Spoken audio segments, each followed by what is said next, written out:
Well, I think this process that we're talking about, we now have data coming in that people are selling homes, days on the market going as low as 3 days, 9 days, 10 days. We're cutting days on the market to such a short time frame and then closing loans in 14 days. So that's happening now.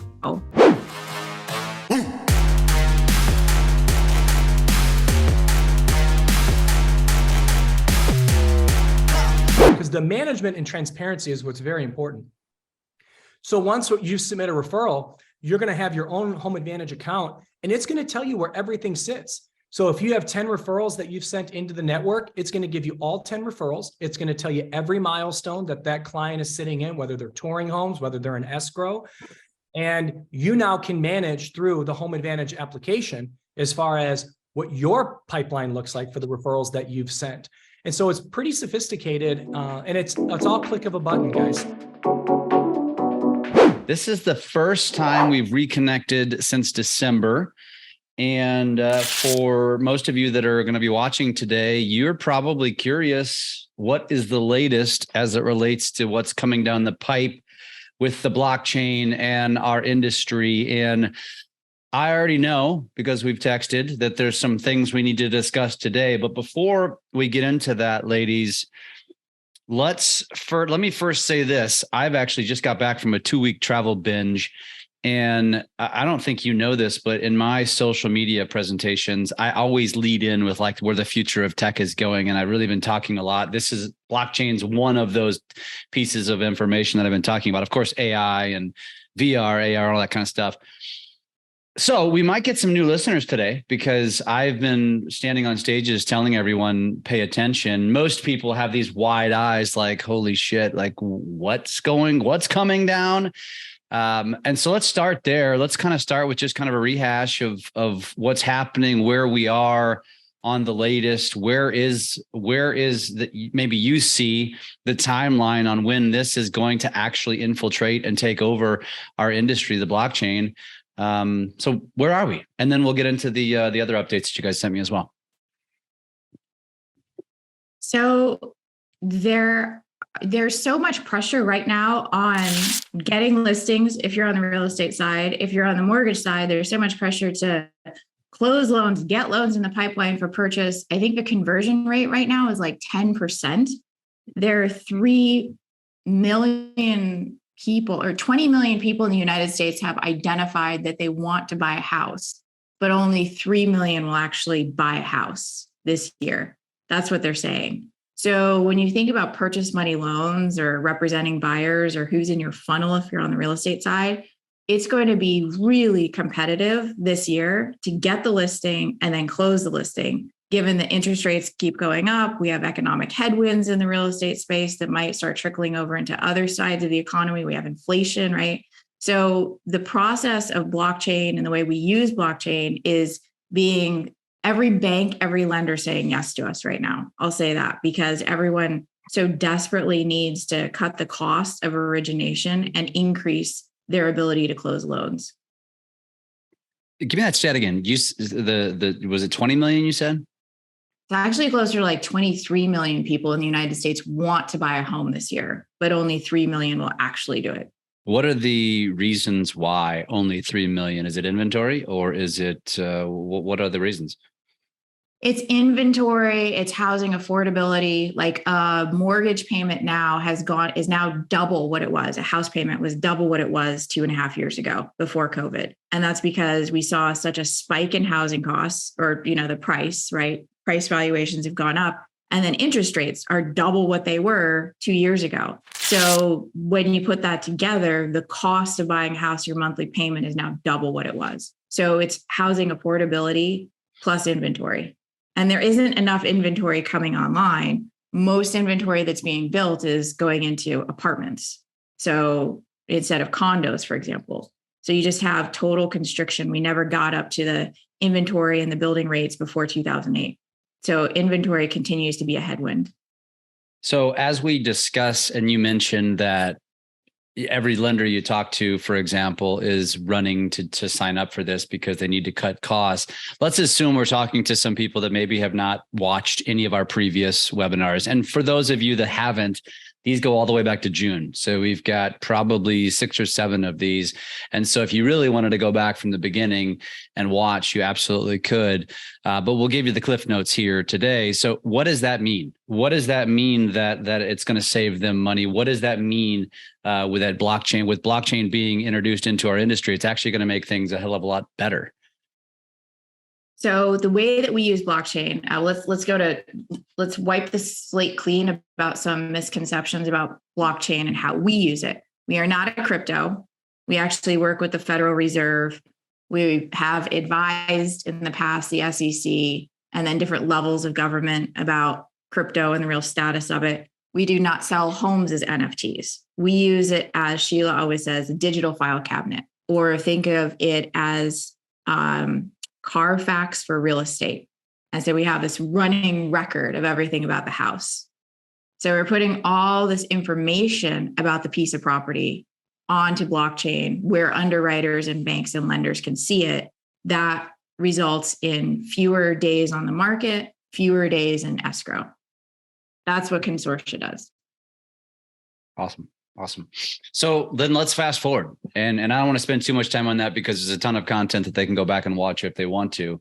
Going back to my first question, there has never been, you've never been able to put a pinpoint a potential time frame on when this is going to happen, but you've said from day one, couple 2-3 years, and then more recently a hell of a lot sooner. Has that changed in the last 2 months since we've talked? Has anything changed to make you feel like the use of blockchain in our industry is coming potentially very quickly? Well, I think this process that we're talking about, we now have data coming in that people are selling homes, days on the market going as low as 3 days, 9 days, 10 days. We're cutting days on the market to such a short time frame, and then closing loans in 14 days. So that's happening now. I think that's happening with the best agents in the country. I don't think it's become widespread and widely adopted yet nationally. But we are seeing that the largest lenders in the country that also have real estate brokerages are rolling this out. So will every agent that's selling out there be doing this yet? No, because they just, the best of, right, adopt the best principles, and that's how they keep getting bigger. So that's where I see this going at first. And then I do think this will become the normal protocol within a year or two. So it's going to be a trickle in. It's not going to be just like overnight. It's going to be this massive change. It's going to be one of those things where we see certain individuals, certain companies implementing and using this. And what do you think? Just there's going to be a lot of interest because of the efficiency that it provides, that a lot of the followers, or maybe even the naysayers, then will kind of have no choice but to adapt. Yeah. And Sheila, I've been doing so much talking. Please jump in. Stop me from myself here. Fannie and Freddie write to us and they tell us that 48% of the loans that are done this year are going to become just done on data. So whether that's hybrid or it's PDR or PDC, so these are different data sets about the house. There are no more traditional appraisals of an appraiser going into the house, but just done with data, done with our smartphones, evaluating the house. That's what so if the lender comes to you and says, this is the process, if you're an agent, what are you going to do? Fight the lender and be like, no, I don't want to do your process. Like, no, you're just going to go do it. Right. And I think it's because the cost of originating is getting so expensive. It's $11,000 per file now per loan, and they're losing money on loans. And you're seeing just another mortgage company was announced to be purchased today. Keller was, what was it, Sheila? Mutual of Omaha. Yeah. Keller was bought by Mutual of Omaha. So we're going to see more consolidation in this space. So when a lender comes back to me when I'm doing a loan and says, hey, go do this, I'm going to go get it done if I'm the agent. And I always say, follow the money. And it's going to be the terms of the golden rule, right? She who has the money makes the rules. So that's where I think a lot of this is going to come from. And then also the best agents are going to start selling property really quickly. And so the others will follow. Do you think, though, that based on what you just said, because I kind of have to disagree with you, that the hierarchy or the food chain in our industry tends to start with the real estate agent? And from my experience, which is 22 years worth, most realtors are not doing what their lender says. They will resist, and they feel like they will dictate the way the transaction goes, which is why oftentimes certain things are chosen throughout the transaction. You think that's actually going to change? You think realtors are actually going to say, because the lender says, do it this way, they're going to be like, oh yeah, sure? Or do you think there's going to be more resistance from, let's be honest, a very gray-haired industry that we are? So please. I'd love to jump in here because I think you're both right. And that's why Teresa and I circle the wagons, and we are meeting with the agents like you and your community and all of the biggest producers, as well as we're meeting with the largest banks and mortgage brokers in the country.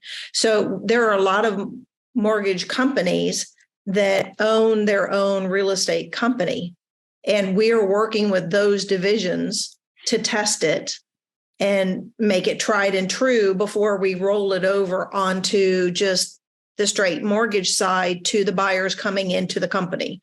So we're doing it, bottom up, so to speak, so that way we can vet it. And then that also gives us the ability, while we're doing that with the mortgage companies, to still continue to the agent community that we're working with and the brokerages that we're now talking to about doing this downstream from the brokerage down through the agent. So we're doing both. So because we agree with you that agents want to do what agents want to do. And for the most part, they're in control of the transaction, but we all know the reality comes down to the mortgage company chooses whether this person's going to get the money or not. So they do have a lot of pull, and the way we're doing it backwards is, again, being vetted with the companies that they already own. So it's a dictate. I mean, they can just say, we're doing this and we're testing this and we're going to make sure this works. But with the way we've rolled out the product on the other side for the buyer, when the agent sees how it's going to benefit their buyer, it's going to give them a security of actually closing now that they don't currently have, because we all sit and twiddle our thumbs for 30 or 45 days, hoping that the loan's going to close. Well, with the way we're doing this process, the lenders are literally giving us full loan approval straight out of the gate. They're going to be able to, with the process we're doing with them on the back end, say, go find a house. We're ready to close in 7 days or 14 days. We're not working with every lender. We're only working with the lenders that can assure us that as long as when that buyer comes in, they have to go through the process to make sure that their file type is able to be approved for a desktop or hybrid appraisal. If their loan type isn't going to be able to be approved for that, that would change the game. But because we're doing it specifically for the loan type that can handle a desktop or hybrid appraisal, that's how we can do our process to close so fast. It's really turning the way we've always done it on its head. Exactly. And let me clarify too, just so that anybody who doesn't know our relationship, I actually agree 1,000,000% with Teresa, and we align very much so with what we believe, which I love how she's been saying. The best will embrace this, because I say the exact same thing. The best will embrace these marketing strategies that we teach, and eventually everyone's going to be forced to do it. And this is the exact same thing, which is honestly why we came together a year ago, I think, by about now. I love this stuff. I mean, this is very, very interesting. So first of all, and I know Jake's put it in the comments, if you have any questions, put it in the chat. I know there's only a handful of you in Zoom and probably a bunch more on Facebook. So Jake, keep an eye on Facebook for us too. And please transfer them over to us if there's any questions. So let's talk about what's new. I think obviously we've kind of given the high level view of how this is going down. Teresa, I think you said in the next year or two, I agree with you. That's what's going to happen. It's honestly, it's media coverage that's really going to push this quickly at some point. And I think right now this is, for lack of a better description, it's Chinese to everyone. And I think everyone looks at this stuff. I think they look at me when I'm standing on stages explaining to them. I don't know what they're thinking, to be honest, other than that I think they're looking at it scared. But I think that fear and that unknown makes them walk away and say, I'm not going to think about it because it's so outside of their element. And I think it's going to be like these success stories that come from agents and lenders that say, did you just see what happened? This is what we just did. And that's all they're going to hear. That's all they're going to need to hear. Not the intricate details of it, but just this is how fast this went down. It's how easy this process was. And then everybody's going to start paying attention.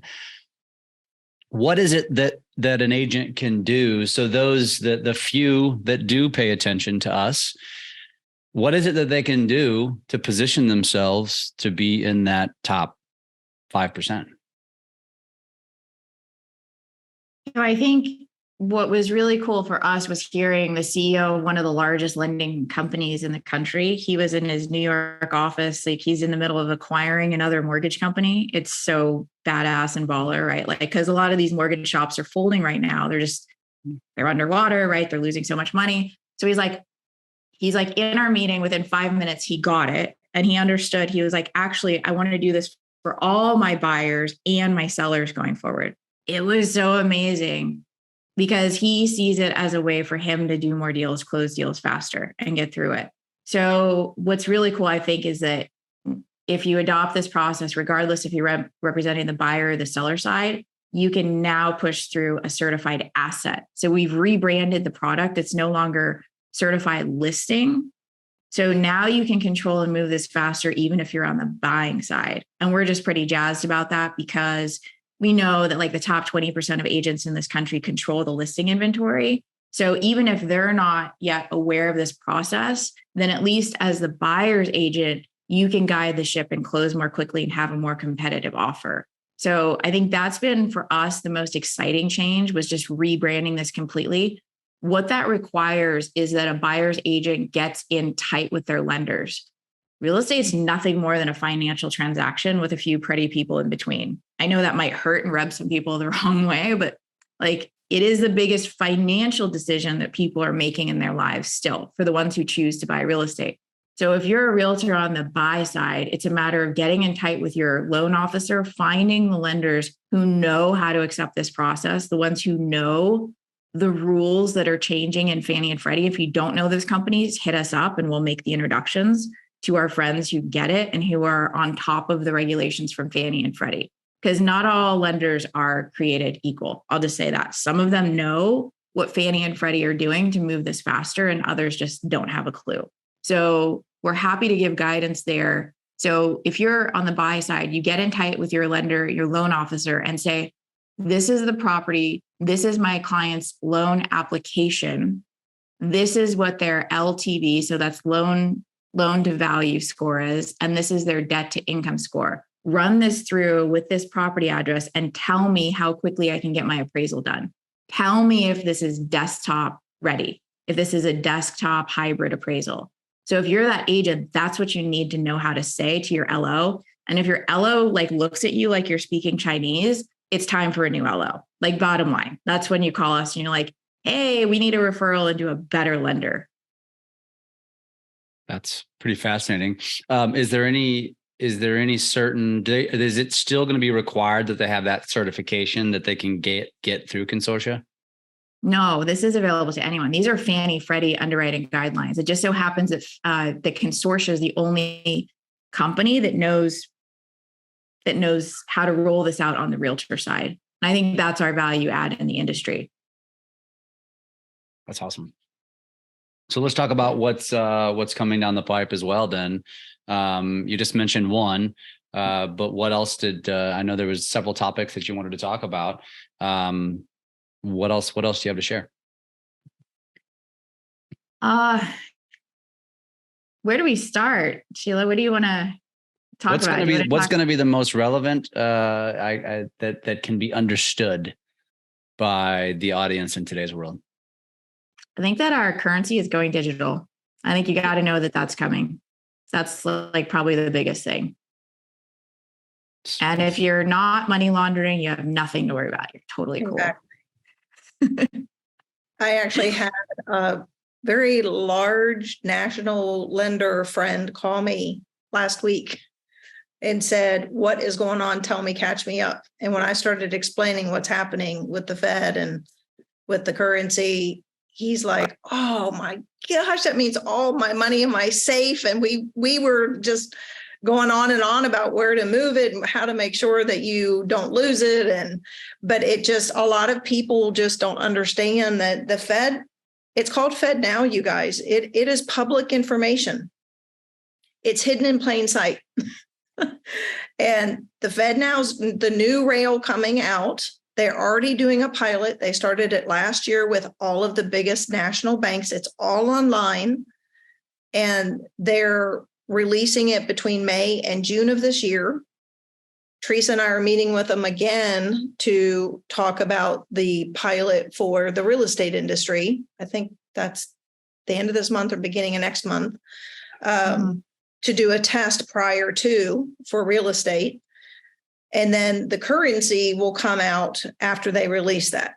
So they haven't officially named the currency. We've heard different things, but that's coming from the Federal Reserve of New York. The Fed Now payment rails, Federal Reserve of Boston, two different groups handling it. But they'll do the rails and then they'll release the digital dollar. And let me clarify, folks, this means the dollar, as we all know it, is going to be going away. Right? Just being moved out of circulation at some point. Is that the speculation? Just like the euro, not just speculate. This isn't speculation. It's all in the news. This is happening. So when the euro came out, they took all the currencies from all the countries, poof, and combined them into the euro. That's what's getting ready to happen in America. Exact same thing. It's no different. Except that we only have one currency. Well, true, but I know what you mean, but this is also going to be digital currency. This isn't going to be the green bills that we walk around with or the coins. It'll be no different than you Venmoing on your phone, except it'll go through the government, through the Fed Now rails instead of Venmo or PayPal or Apple Pay or any of the other ones you use. All of them will be built on Fed Now. They're not going to let other people move the money. It's all going to move through the Fed. And they're going to know every dollar and where it goes and what's taxable and what's not. I guess there's going to be, at some point, there's going to have to be this massive conversion for everyone to convert their dollars into the digital. Well, the banks are going to do it. So the banks are already on board, at least most of the major banks. It's kind of shocking, some of them that aren't involved. And you can see it on the list when you look at the list online. But the banks are already in the process of doing all of this and preparing to flip everything. And we all know the banks don't house a lot of greenbacks anyway, which is why it's hard for you to get physical dollars when you go into your bank. So this is all being prepared. And I mean, we're not sure the date of the release of the coin. Teresa and I have guessed potentially third quarter, as long as nothing goes crazy when they release the rail in second quarter, potentially fourth if things get delayed, but it's coming. And is this, and at this point, so based on let's just say, and we know it's a total guess here, but let's just say it's November of this year. Does that mean that's just going to be a straight cutoff, or is this going to be a process that takes a period of time from your understanding? We haven't received guidance on this, so we spend a lot of time mapping it out as business leaders, right, with a blockchain company, and what this means. Because, well, so we don't have any guidance of how quickly. I will say this though, anecdotally, last year on the Fed Now calls, everything seemed to be like smooth and easygoing. The last call we were on was like, it was a freak out session. Everyone got off the call and we were like, what was that? They're rushing. They're With the rushing. It was with the White House. It wasn't just the Federal Reserve. It was with the White House. And they were pushing to get it out by the end of the year. And we're looking at each other going, what in the world? We're texting each other on the call going, what is going on? Wow. And is it still, well, two questions here. First of all, because, we've discussed this before and for those listening, those were off the record calls. And I was like, eyes wide open, like, holy shit, the world's not ready for this kind of conversation. And then you had mentioned how you guys were agreeing with me, like, you're right, the world's not ready for it, and the wealthy will not embrace this. That's why they're gonna bring it in bottom up, not top to bottom. In other words, it's the people that need government assistance that are going to be forced to accept their payment as digital currency, which is going to force it into circulation, which is going to force the quote unquote wealthy, who are the store owners, to have to start accepting this payment because it's the only way they have money. Right. And you still see that happening in that vein or in that direction? Absolutely. I mean, it's a flood up effect on this one. And it's really easy to spin it by saying we're going to provide banking services to the underbanked, the ones who pay up to 30% of their gross income to banking services. That's the party line that'll be spun up. So it's going to come out that way, I think. And then, like, we're on this call helping everyone in real estate understand this. And that's kind of our function in this. This is coming. They've asked us, go spread the word with realtors, like, go tell everyone that the biggest change in 40 years to our monetary system since we went off the gold standard is what's coming. So everyone's going to have to adjust. Everyone has to get used to it. I think the easiest way to think about it is, I'm not buying a loaf of bread. Well, first of all, I wouldn't even buy bread back then. I would have made bread, but I'm not going to go buy something and barter with seashells, right? That went away. And then people adopted whatever gold was made by their emperor, right? Gold coins. So, like, throughout humanity, this has happened. For a lot of us, this will be the first time that we see any kind of change in our monetary system. Like, I was too young to remember everything going off the gold standard, but this will be for most of us, the first time we've seen something happen, a big change. So this is just the progression of humanity, society, and economics, and nothing to be scared of unless you're just sitting with, like, a lot of money in your safe or under your mattress. Then you might want to start flipping things into bank accounts. And I think there will be a heads up. Otherwise, what's going to happen is there will be rioting in the streets if it's just so sudden and so abrupt because of the people who are holding on to cash. Yeah. So there has to be a transition period. Imagine going into your bank, you deposit your check, right? And you want to withdraw money. And they say, well, guess what? We have this awesome new way that you don't have to carry money anymore. On our app, you actually will have your money available on your app to scan a QR code or send money from there. It's not going to be this big announcement that the world's changing. It's going to be slow and steady, and just, you'll see more, no different than when those apps came out, when the iPhone and all that and all the apps started happening, and then you started functioning different. Venmo and PayPal and those kinds of things. It's going to be the exact same thing. It's not going to be just wake up end of the world kind of stuff. You're just going to start seeing that, oh, wow, we have a new digital dollar and I don't have to carry dollars anymore. Yeah, which really has kind of been happening anyway for a number of years. It's just going to be a little bit different now. Where is the best place from your perspective that someone can go read more about this? Because I don't want to spend too much time on this, but it's Fed Now. Do you just Google that? Or is there a certain website or a certain resource that you recommend? It's a secret handshake. Well, then tell me what the handshake is. How do we do it? Is it like it's Uncle Google. Yeah, it's like, hey, dab me up, bro. Yeah. No, it's just Google. It's Uncle Google. Go to Fed. Yeah, like Google Fed Now. It's all out there. It never hits mainstream media ever. Or should we go ask ChatGPT, because that's what everybody's doing now? I'd be curious to know if ChatGPT is allowed to read this. That's what I mean. You've seen some interesting results back on ChatGPT. I'm going to go ask, right? I'm going to ask right now as we're talking. So while I'm doing that, let's move on to the next topic. So first of all, if you've not tuned in before, welcome to these conversations of slap across the face, the world's changing and you better start paying attention. What's the next one you got to drop now on us? Well, something that I thought was interesting over the weekend, like Sheila and I lead the conversation in real estate about Web 3.0. And I think it was really interesting. I actually got a chance to read, like zoom out and read about some things.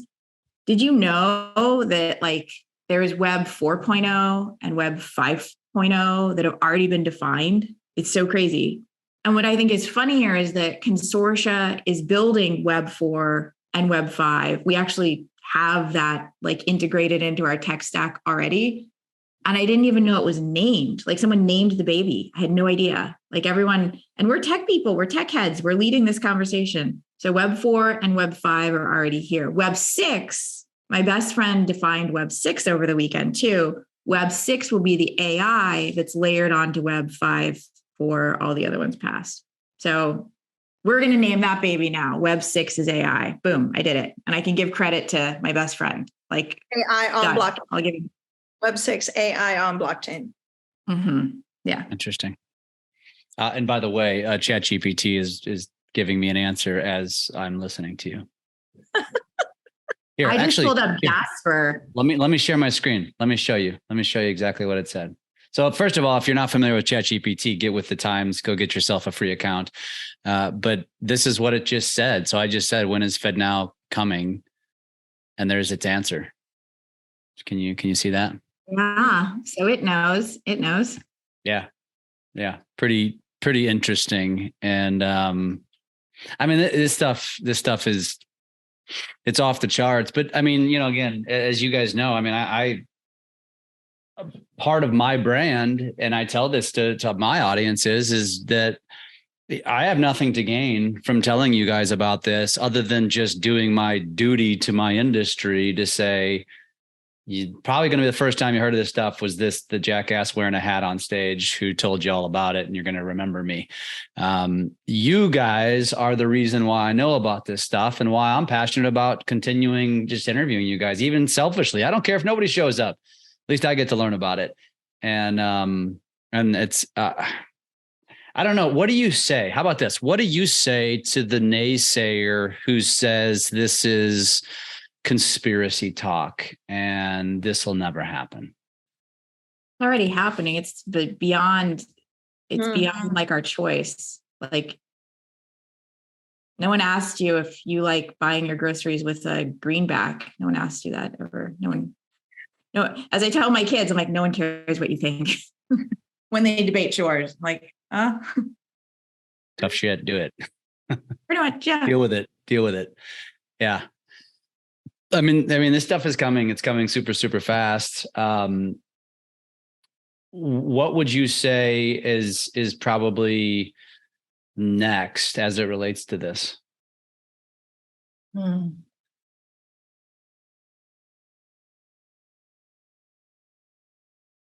I stumped you. Bam. I don't know which one to dabble in first, because we wrote kind of a white paper for one of the largest websites that deal in our space and a service. I'd like you both to answer this question. What do you each individually think is going to be next as it relates to this conversation? Well, I don't know if I would say next. I'll go first, Teresa, to give you a chance to think. I think it's happening. You just don't know it. Meaning Web 5 is the democratization of data for the human being, which Teresa and I have already designed and are working on with multiple people. So that is what was released last year in June when you Google or chat GPT what Web 5 is. So if you as a human control your data, and then you can decide who to share that data with, be it whether it's doctors or whether it's about your vehicle records or paying your vehicle records online or anything having to do with you as a human. Ultimately, that's where it goes. And that's what Teresa and I started working on last year with one of the states in the country. they wanted it. One of the governors did. And Is that still coming? Is that still going in the works? You guys still working with them? meeting with them and laying things out. I mean, it takes time when you're working with the government. But when you think about you as a human being able to have your access to your records, that you not only have the ability to decide who sees those, but it's also all consolidated. Teresa and I joke about medication. You know, if you have an elderly parent on medication or having health issues, if it's all in one place, where how many mistakes won't be made because you would have an ongoing history and record of that human, how much better would that be from a medical perspective? That's just one example. And AI is going to make it faster. It's going to make it easier. I mean, she pulled up this morning Jasper. We play with Jasper AI, and it's typing things as we're talking and literally creating the paragraphs without her pushing a button. Yeah. It's just, but the Yeah, goal white paper with the goal is you as a human having autonomy about you as a human and about your data. I like so that was exactly the response I was going to say. I just didn't know how much of it I could say because we've diagrammed this out. What we were working on the proposal for a division of the US government last week, and we sent that in. We were asked to submit that. And I think that, so we're being asked to do these projects that kind of sit on the fringes. Innovation happens in the fringes, right? So they're giving us projects, the US government, like from that don't matter as much to like hardcore everyday functionality. It's a terrible thing to say, but it doesn't impact a large cohort of humans. The projects that we work on have huge impacts on some of the people who need these benefits the most in our world. And so it breaks my heart to say that. But from a government and from like a populist point of view, it doesn't impact as many people, sad to say, right? But the people, it's devastating to the people it does impact. So we're helping those, breaking it there first, fixing it, and then bringing it in. And we've been told exactly like, okay, nail it on these issues and then bring it in. So that would be domestic government projects here in the United States, and then also projects with the United Nations and land records overseas, and particularly land records that touch in areas with China, quite honestly. So these are really big issues that we're working on with Web3, Web4, Web5. And then I think the AI that gets layered on that for Web6, you heard it here first on Jeff's podcast, right? Web6, there it is. So yeah, we're pretty excited for what happens. And I think a lot of it just happens in the background.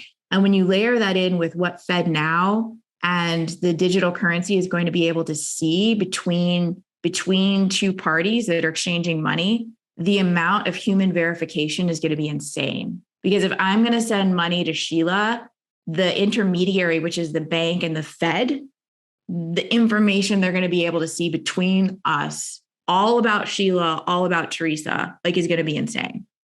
Like me having my windows open without curtains is the least of my worries. Please don't come talk to me. You won't be impressed. It's fine. Like, but that's the least of my worries going forward. Even with us, I don't think we've told you this, we're layering in biometrics to where your face is going to be scanned, your hands are going to be scanned for us to make sure you are who you say you are. So all the way up to, you know, it's below government FBI stuff, but it's the most advanced technology available to a company like us to help make sure we know who you are, because there's so much land theft. There's so much theft in general. But if we can prove who you are and that you're a good actor, I think long term it's going to be harder for the scammers, because if I can prove who you are and I can tell where your money's coming from because the government has access to all of it, they're going to have to get a lot more creative in stealing from people. That's good. And they're going to have to pay taxes on it because it's going to be recorded. So you're saying we're going to put scammers out of business. That's phenomenal. Or I don't hate it. Or they're going to get a lot smarter. I don't know which, but. Interesting.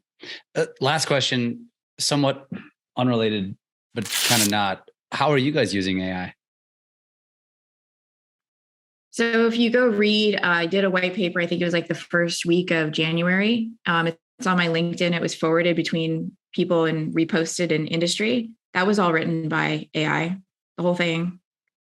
It was 5 separate prompts, pushed that out. We're using AI to index data, which is Web 4.0, and then put index and then put that onto blockchain. That's how we're doing it now. In layman's terms, please. Okay, so I just gave a keynote in San Antonio Thursday night. So Jeff, what's your first name? My first name? Mm-hmm. Jeff. Is it Jeff or Jeffrey? Jeffrey, technically. Oh. Okay. Do you have a middle name? Yeah. John. What is it? John. John. Okay. And then you have a last name. I do. Okay. So if you're uploading your deed records to Consortia, what if you type in under your name Jeff instead of Jeffrey? Because you're just thinking, oh, I go by Jeff. But for some reason, you didn't tell me it was Jeffrey. Robot just broke. Like that whole process of identifying you clicks over into the AI space where we're going through natural language programming so that the bot now is learning Jeff could also mean Jeffrey. And Jeff and Jeffrey are the same person. And then maybe you remembered on your deed, or maybe the person who barely graduated high school, who's working at the county recorder's office, put in John with a Jon instead of John. Is that still Jeff? John Pfitzer?